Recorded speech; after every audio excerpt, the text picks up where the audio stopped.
जय श्री कृष्णा। राधे राधे। कैसे हैं आप सब लोग? आशा रखती हूँ अच्छे ही होंगे। स्वागत करती हूँ आप सभी लोगों का लड्डू गोपाल जी की सेवा ज्ञान भक्ति चैनल में। गणेश चतुर्थी का जो त्यौहार है बड़ी ही धूमधाम से मनाया जाता है, जैसे कि आप पिक्स से पहचान गए होंगे। और कल 22 अगस्त है, यानी कि गणेश चतुर्थी। इस दिन लोग ढोल नगाड़ों के साथ गणपति बप्पा को अपने घर लेकर आते हैं और सारा वातावरण गणपति बप्पा मोरया के जयकारों से गूंज उठता है। 2020 में गणेश चतुर्थी 22 अगस्त को मनाई जा रही है। आप भी इस दिन बप्पा को अपने घर लाकर विराजमान करें, उनका आशीर्वाद प्राप्त करें। तो आइए जानते हैं कि गणेश चतुर्थी का शुभ मुहूर्त क्या है, पूजा विधि क्या है और महत्व क्या है। तो गणेश चतुर्थी का जो महत्व है वो देखिए।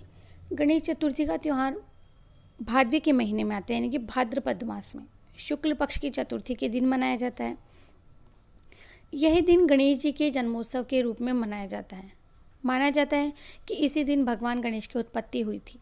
गणेश जी को सभी देवी देवताओं में प्रथम पूज्य का स्थान मिला हुआ है और माना गया है।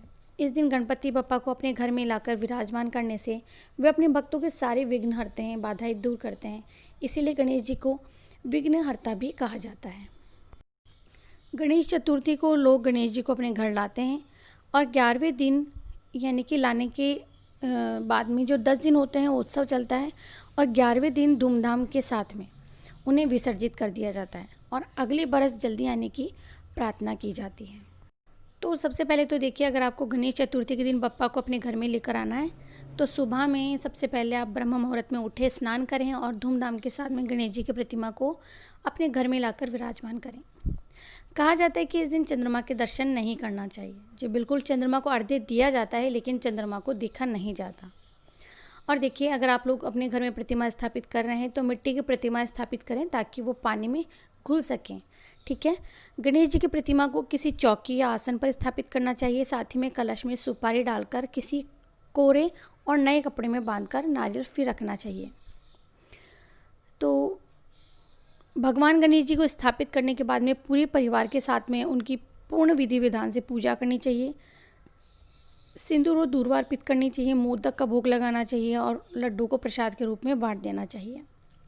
गणेश चतुर्थी के दिन से लेकर विसर्जन के दिन तक सुबह और शाम दोनों समय गणेश जी की विधि विधान से पूजा होती है, आरती होती है, गणेश जी की कथा सुनी जाती है, गणेश चालीसा का पाठ किया जाता है।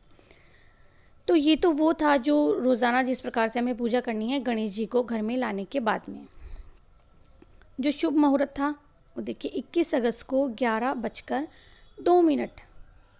ठीक है। शाम रात्रि के समय से चतुर्थी तिथि आरंभ हो रही है और 22 अगस्त को 7:57 पर चतुर्थी तिथि का समापन हो जाएगा।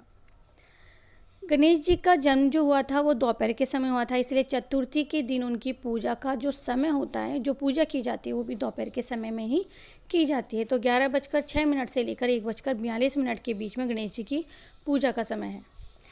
इस दिन चंद्र दर्शन होते हैं वो वर्जित होते हैं। तो वो जो समय है 9:24 से लेकर के 9:46 तक है। तो इस समय में आप चंद्रमा के दर्शन ना करें। तो जो भगवान गणेश हैं उनके जन्मदिन के उत्सव को गणेश चतुर्थी के रूप में मनाया जाता है। गणेश चतुर्थी के दिन भगवान गणेश को बुद्धि, समृद्धि और सौभाग्य के देवता के रूप में पूजा जाता है। गणेश जी की पूजा करने में किन किन चीज़ों की ज़रूरत होती है, सामग्री कौन कौन सी चाहिए होती है, उसकी हम बात कर लेते हैं। गणेश जी की प्रतिमा है जो घर में स्थापित करनी है, वो किस चीज़ की लेनी है, आपके पास घर में है वही आप स्थापित कर रहे हैं, ये आपके ऊपर है। अगर आप 10 दिन के लिए स्थापित कर रहे हैं तो आप मिट्टी की प्रतिमा लें। ठीक है। शुद्ध जल आपको चाहिए होगा, दूध, दही, शहद, घी, चीनी, ये तो है पंचामृत। वस्त्र, जनेऊ, शहद, चंदन, रोली यानी कि सिंदूर, अक्षत यानी चावल, फूल माला जो भी आप ला पाएँ, बेलपत्र, दूब, शमी के पत्ते जिसे आप छुई मुई भी कहते हैं, गुलाल, जो भी आप उन्हें, अगर आपके घर में प्राण प्रतिष्ठित हैं, आप जो उन्हें आभूषण पहनाएंगे, वस्त्र पहनाएंगे वो, और सुगंधित तेल चाहिए होता है, धूप बत्ती, दीपक, प्रसाद, मोदक, फल, गंगा जल, सुपारी, रुई, कपूर, कलश, दूर्वा, हल्दी की गांठ, पान के पत्ते, ये आपको पूजा के लिए चाहिए होते हैं। थोड़े से मूंग, गणेश जी की पूजा में मूंग का भी विशेष महत्व होता है। पूजा किस तरह से करनी है, जैसे कि मैंने आपको बता दिया कि गणेश जी की जो प्रतिमा है, जो आप या तो ला रहे हैं, जो मंदिर में आपके स्थापित हैं, उनको आप किसी चौकी या पाटे पर लाल या पीले रंग का कपड़ा बिछा करके वहाँ आप स्थापित करें। और एक साबुत सुपारी, अगर नहीं है प्रतिमा तो एक साबुत सुपारी को भी आप गणेश जी का स्वरूप मानकर उसे पूजा में रख सकते हैं, जिन लोगों के पास गणेश जी की प्रतिमा नहीं है। बाकी तो देखिए सभी लोगों के पास में गणेश जी की प्रतिमा होती है। तो कुछ विशेष बातों का ध्यान रखना होता है। वो देखिए कि शुभ लाभ के लिए गणपति जी को प्रतिदिन 5 दूर्वा ज़रूर अर्पित करनी चाहिए। नहीं है घर में आपके कोई गार्डन वगैरह तो बाहर कहीं से भी लाके आप एक गमले में उगा सकते हैं। प्रसाद में प्रतिदिन पंचमेवा ज़रूर रखें। प्रसाद में पंचमेवा नहीं रख रहे हैं तो आप केवल दूर्वा अर्पित कर सकते हैं। भगवान के चरणों में 5 हरी इलायची, 5 कमल गट्टे रखें और दूर्वा को हर रोज़ बदल दें, लेकिन हरी इलायची और कमल गट्टे को अंतिम दिन तक ऐसे ही रहने दें अगर आप 10 दिन की स्थापना कर रहे हैं। पूजा समाप्त होने के बाद में कमल गट्टों को लाल कपड़े में बांध कर रख लें और इलायची का प्रसाद बांट दें। ठीक है, तो ये तो थी किस तरह से। आप सभी को पता है कि तुलसी पत्र निषेध है गणपति पूजा में, तो तुलसी पत्र की कोई आवश्यकता नहीं है। तो गणेश चतुर्थी वाले दिन गाय और बछड़े के पूजन का भी महत्व होता है। जौ और सत्तू का भोग लगाने का महत्व होता है। इस दिन गेहूँ और चावल, गाय और दूध से बने हुए जो पदार्थ होते हैं उनका सेवन नहीं किया जाता। किसी किसी जगह इसकी विशेष मान्यता है। इस दिन गाय के दूध पर केवल बछड़ी का अधिकार होता है, ये ऐसा माना जाता है। क्या क्या हमें चढ़ाना है वो मैंने आपको बताई दिए। और षोडशोपचार पूजा करनी होती है भगवान की। 21 लड्डुओं का भोग लगाना होता है। गणेश प्रतिमा के पास आप 5 लड्डू रखकर बाकी जो लड्डू हैं वो गरीबों में किसी ब्राह्मण को आप दान कर दीजिए। विशेष ध्यान रखिएगा कि गणेश जी की पूजा का समय मध्याह्न यानी कि दोपहर के समय होना चाहिए, ये विशेष होता है। और माला चाप करनी चाहिए। ब्राह्मणों को भोजन करवाकर उन्हें दक्षिणा देनी चाहिए। वो नहीं कर रहे हैं आप, कोई बात नहीं है। अगर कोई गरीब भूखा है तो उसका पेट अवश्य भरे। ठीक है, गणेश जी की कथा सुने। इस दिन गणेश चालीसा का पाठ करें, गणेश जी की आरती करें, ओम गंग गणपते नमः का जाप करें। जब आप गणेश जी को स्नान करवा रहे हो तब आप इस मंत्र का जाप करें। पूजा के बाद में शाम के समय दृष्टि को नीचे रखें और फिर चंद्रमा को अर्घ्य दें। ऐसी मान्यता है कि इस दिन चंद्रमा के दर्शन नहीं करने चाहिए। तो ये एक विशेष बात थी। गणेश जी की स्थापना अगर देखिए, कई लोगों के यहाँ 10 दिन का उत्सव मनाया जाता है और कई लोगों के यहाँ बिल्कुल सिंपल पूजा की जाती है, यानी कि गणेश जी की उस दिन ही पूजा की जाती है, गणेश चतुर्थी वाले दिन।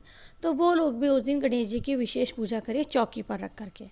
ठीक है, प्रतिमा को अलग से पाटे या चौकी पर स्थापित करें, अष्टदल कमल बनाएं चावल से और कलश स्थापना करें। आइए अब हम गणेश चतुर्थी का महत्व जान लेते हैं। तो ये दिन गणेश जी के जन्मोत्सव के रूप में मनाया जाता है। आप सभी को पता है, माना जाता है कि इस दिन भगवान गणेश जी की उत्पत्ति हुई थी और स्वयं माता पार्वती ने गणेश जी की उत्पत्ति की थी। और गणेश जी जो हैं हमारे सभी देवी देवताओं में प्रथम पूजनीय हैं। इस दिन गणपति बप्पा को अपने घर में लाते हैं लोग, विराजमान करते हैं। भक्तों के सारे विघ्न और बाधाएं गणपति बापा दूर करते हैं। इसीलिए गणेश जी को विघ्नहर्ता गणेश भी कहा जाता है। विघ्नहर्ता गणेश जी जो हैं, बोला जाता है कि संकटों का नाश करते हैं। गणेश चतुर्थी को लोग गणेश जी को घर में लाते हैं, स्थापना करते हैं। 11वें दिन धूमधाम से उन्हें विसर्जित कर दिया जाता है और अगले बरस जल्दी आ, इस तरह की प्रार्थना की जाती है। जो लोग गणपति की स्थापना अपने घर में करते हैं उन्हें किसी प्रकार की कोई कमी नहीं होती।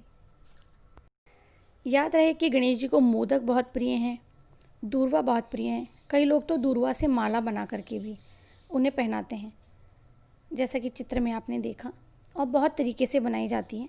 श्री गणेश जी की पूजा कई लोग 1 दिन करते हैं, कई लोग 2 दिन, कहीं 3, कहीं 5, कहीं 7, कहीं 10 दिन। जिस प्रकार के आपके यहाँ चलन है आप उस तरह से पूजा करें। जैसे कि हमारे यहाँ केवल 1 दिन पूजा की जाती है। और रोज़ाना अगर देखिए गणेश चतुर्थी नहीं भी है तो गणेश जी को दूर्वा ज़रूर से अर्पित करनी चाहिए हमें। जो चीज़ उन्हें प्रिय है जैसे कि सिंदूर, वो उन्हें अर्पित करनी चाहिए। 108 बार ओम श्री गंग गणपते नमः का जाप अवश्य करना चाहिए। साथ ही में शिव जी, गौरी, नंदी, कार्तिकेय जी की पूजा अर्चना ज़रूर करनी चाहिए, क्योंकि शास्त्रों के अनुसार गणपति जी का परिवार सहित पूजन विशेष फल देता है।